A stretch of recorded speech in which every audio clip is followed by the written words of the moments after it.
हम एक हैं, आवाज दो, हम एक हैं, आवाज दो, हम एक हैं, भारत माता की दो, हम एक हैं, आवाज दो, हम एक हैं। आइन बोर्ड में सीटों की गड़बड़ी नहीं चलेगी, नहीं चलेगी। बेईमानों का राज बदल दो, तख्त बदल दो, ताज बदल दो, बेईमानों का राज बदल दो। भारत माता की जय, भारत माता की जय। मुर्दाबाद मुर्दाबाद, मुर्दाबाद। चेयरमैन श्री ताज बदल दो, बेईमानों का राज बदल दो।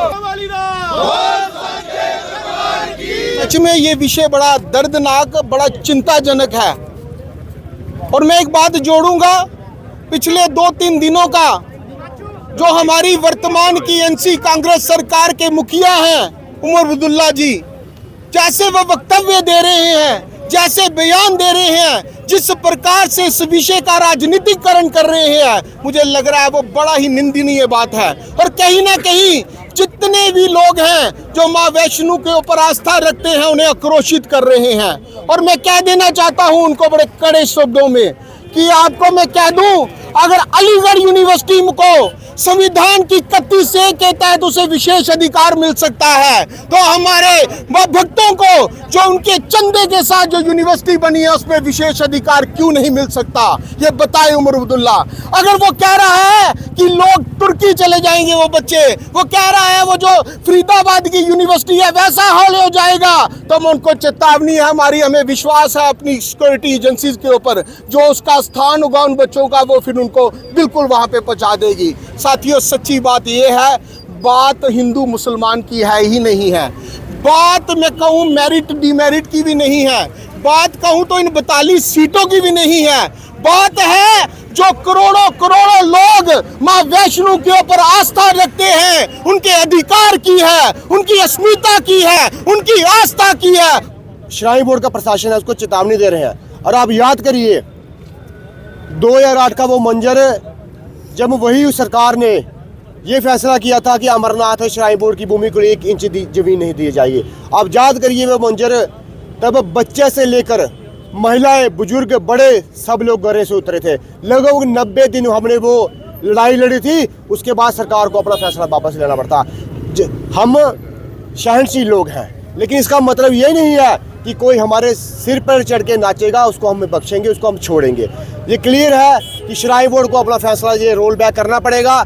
और मैं एलजी साहब से भी निवेदन करता हूँ कि कृपया ऐसा संज्ञान ले और हम लोगों का जो पेशेंस है, हम लोगों का जो संयम है, उसकी सीमा का उल्लंघन आप हमें ना करने दें। इसलिए हम सब लोग निवेदन करते हैं इस फैसले को रोल बैक किया जाए। जहाँ सनातनियों का हक है, जहाँ हिंदुओं का हक है, उनको उनका हक मिलना चाहिए। और आप कल्पना करिए जिन विशेष समुदाय लोगों को यहाँ पे सीट्स मिली है, उनकी जो यूनिवर्सिटी है, क्या हमारा बच्चा वहाँ प्रेफर करेगा पढ़ना? क्या हमारे बच्चों को ये लो करेंगे? ये कदा नहीं लो करेंगे। इसलिए हम सब सनातनी होने के नाते, हिंदुओं के नाते ये चेतावनी देते हैं कि ये फैसला रोल बैक किया जाए। The Apple doesn't fall far from the tree. जो ये जितने भी कश्मीरी नेता है और जो हमारे माननीय मुख्यमंत्री जी श्रीमान उमर अब्दुल्ला जी, ये भी उसी बास्केट के सेब है। वो हमेशा से वही करते आए हैं जो वो जिसमें बेस्ट है। अभी तो वो विक्टिम प्ले कर रहे हैं, लेकिन चेरी ऑन द टॉप अब वो हिपोक्रेसी भी कर रहे हैं।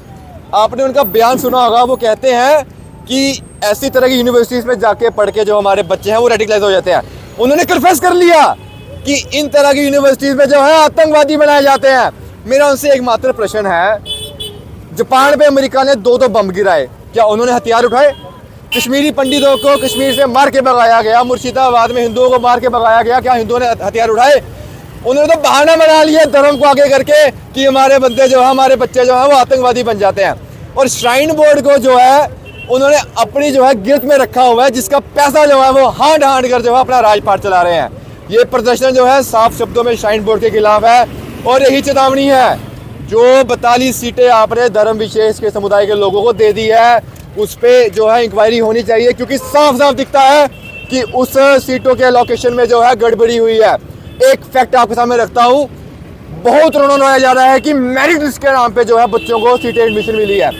5000 बच्चों का नाम मेरिट लिस्ट में था, जिसमें से 4382 बच्चे जो है मुस्लिम छात्र थे और 800 जो है वो हमारे हिंदू छात्र थे। आप जनसंख्या के हिसाब से भी देखेंगे तो हिंदू यहाँ पे अल्पसंख्यक है, उस हिसाब से हमारे बच्चों ने बहुत अच्छा परफॉर्म किया उस मेरिट लिस्ट में, और हमारी जो हिंदू माइनॉरिटीज़ हैं उनको अपने ही कॉलेज में जो है रिप्रेजेंटेशन नहीं मिला है। ये साफ दर्शाता है कि श्राइन बोर्ड की और एनसी सरकार की ये साजिश है हिंदुओं को यहाँ पे प्रचारने की, और ये तिरस्कार का अपमान जो हमारे माथे पे दाग लगा है हम कतई बर्दाश्त नहीं करेंगे। हिंदू के साथ जो अपमान हुआ है, हिंदू का जो हक दूसरे समुदाय को दिया गया है, ये हिंदू समाज कभी बर्दाश्त नहीं करेगा। हम श्राइन बोर्ड का विरोध करते हैं। श्राइन बोर्ड के जो चेयरमैन हैं, सीईओ, उनका विरोध करते हैं जिन्होंने ऐसा घिनौना काम हिंदू समाज के साथ किया है। हम श्राइन बोर्ड को समय दे रहे हैं, अगर इसको रद्द नहीं किया गया तो पहले जैसी स्थिति बनेगी, दुकानें बंद, स्कूल बंद, बैंक बंद, गाड़ियां बंद, पूरा समाज, पूरे हिंदू समाज के लोग अपने घरों से बाहर निकल करके एक प्रदर्शन के रूप में नेशनल हाईवे को बंद करने का प्रयास करेंगे। ये हालात को खराब करने का प्रयास श्राइन बोर्ड के चेयरमैन खुद कर रहे हैं। एलजी साहब से भी निवेदन है कि इस काम का इस ये जो घिनौना काम हुआ है इस पर संज्ञान लें। कहीं ऐसा ना हो कि पिछले आंदोलन में 14 लोगों की शहादत हुई थी, कहीं ये आंदोलन उग्र रूप ले लिया अगर इस आंदोलन ने, तो अगर कार्य की स्थिति खराब हो गई, अगर ये निरंतर से बाहर चला गया तो इसकी जिम्मेदार सरकार भी होगी, श्राइन बोर्ड भी होगा, एलजी साहब भी होंगे। मेरा एलजी साहब से निवेदन है कि जल्दी से जल्दी ये जो काम हुआ है इसको ठीक करने का प्रयास करें।